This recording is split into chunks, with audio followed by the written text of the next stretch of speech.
world of Hollywood, it's nuts. I mean, there's no other two ways to describe it. You can be forgiven anything if you're a success, if you're bringing in the studio's money. And this was the way it was quite literally in the 40s and 50s. When you think about it over here in the United Kingdom, we had a plethora of our own studios. There was Gaumont British, Twickenham, Pinewood, Elstree, the smaller studios like Merton Park, stuff like that.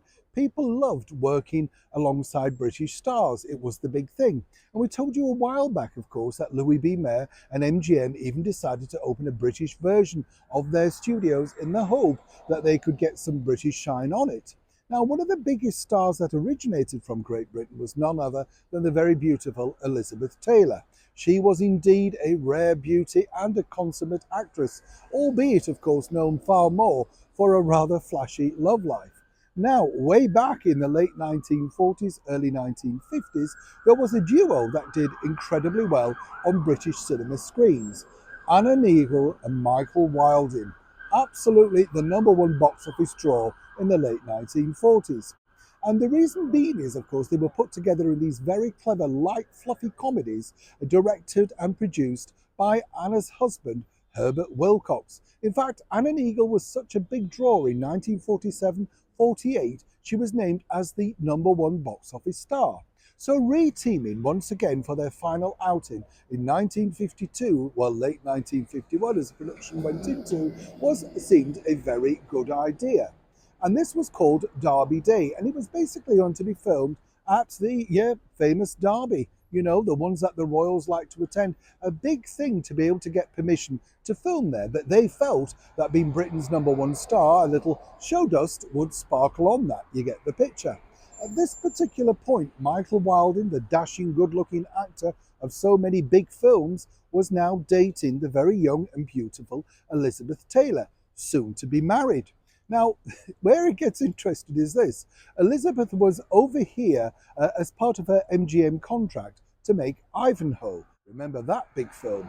Huge success finally for Elizabeth Taylor. And while she was over here, of course, she was seen out and about the studios, making sure that she turned up, garnering a lot of publicity, not just necessarily for her movie, but for her future husband's, Michael Wilding's, too. Now, Anna Neagle, as you can imagine, wasn't too thrilled about the younger, more beautiful, some might say, Elizabeth Taylor rocking up and possibly stealing some of the limelight. But Michael made a bigger faux pas than that, because he suggested to to the bosses of the movie that maybe, Liz could perhaps have a small cameo. When that wasn't forthcoming, he suggested, well, maybe just for a bit of publicity, she could pop up in one of the crowd scenes, maybe placing a bet or be seen at a bar, etc. Such was the power of Elizabeth Taylor. You have to remember that she was known literally universally all over the world. Now, this would have been a good idea, other than the fact that Anna Neagle and, of course, Herbert Wilcox were a duo themselves, and they considered themselves to be the First Lady and First Gentleman of British theatre stroke film. Now, when this got back, sadly for Michael Wilding, of course,